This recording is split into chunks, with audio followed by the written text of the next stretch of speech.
Beiping, or Peking as it used to be called, was built in the 15th century, the same century in which Columbus discovered America. It is an ancient city and the most beautiful in China. There are walls in Beiping too, a wall around it, walls inside it, even walls around individual houses. But these walls of defense were not the only walls in China.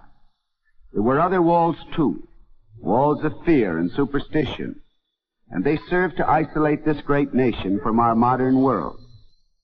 But today things are changing. The old walls are coming down. The ways of our Western world, both good and bad, have come to China. And they've come to stay. Education in place of ignorance. Interest in the future as well as the past. The speed and strain of modern living.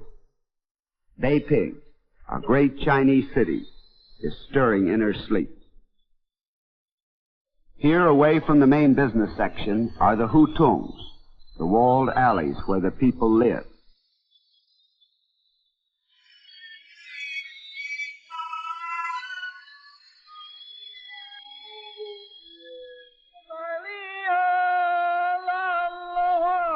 Early in the morning, as the city comes to life, the street peddlers and hucksters begin the day's work.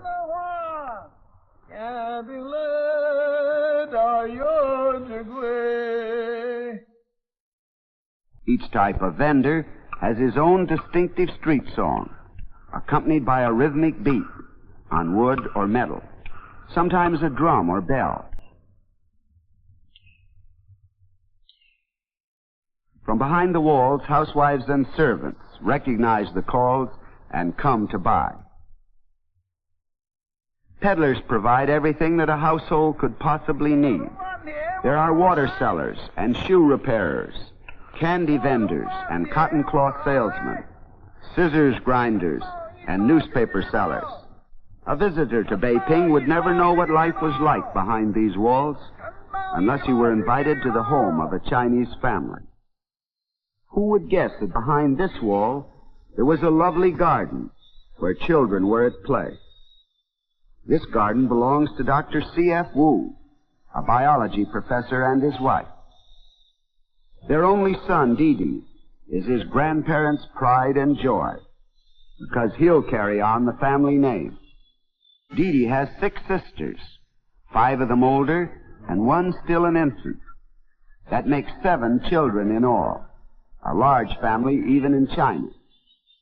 The games that Chinese children play are not unlike those of American children. Some of their toys are different, however. Shuttlecock and Diabolo.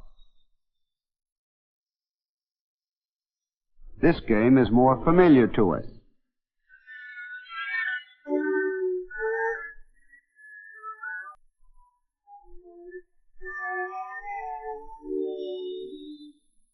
But children in China go to school too, if they're lucky.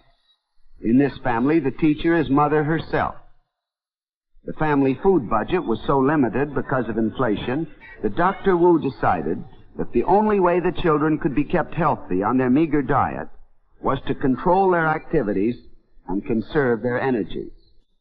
Since this could only be done by close supervision, Mrs. Wu decided to teach them herself.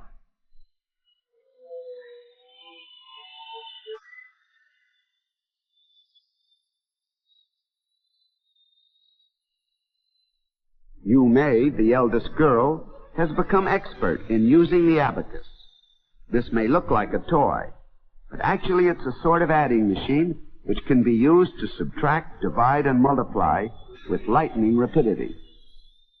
Yu Mei's education is on Mrs. Wu's mind these days. She's taken the girl as far as she can. It's time now for Yu Mei to go to a regular school, but that costs money, and the Wus have little. If arithmetic in China is easy, learning to write is extremely difficult. There's no alphabet, and each word is represented by a separate and complicated design called a character, which has to be memorized down to every last curlicue. To read a Chinese newspaper, you have to know from 5 to 10,000 characters. A well-educated Chinese knows about 15,000. It's no wonder that scholars have always been the most respected people in China. In addition, children study other languages than their own. The most popular language is English.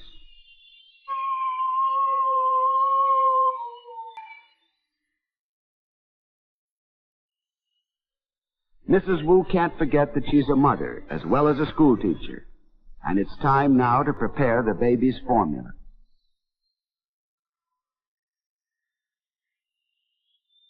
Yes, Mrs. Wu is a busy woman, and naturally she's grateful that she has a cooperative son.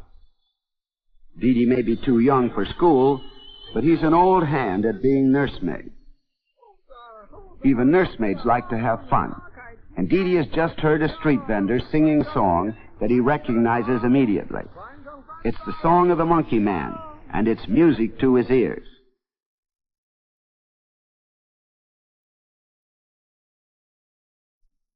He can't wait to break the news to Mother, thereby throwing the classroom into a state bordering on chaos.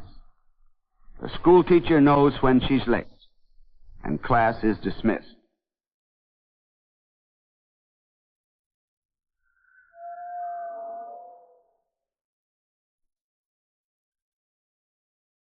Monkeys are just as popular with the children of China as they are with children everywhere.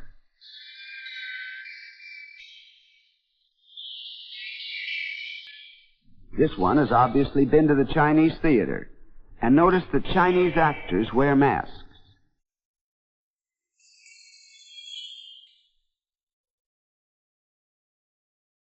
猴三儿，猴三儿，孙大郎，打开西厢穿衣裳，穿上衣裳戴上帽，转上三枣耍一场。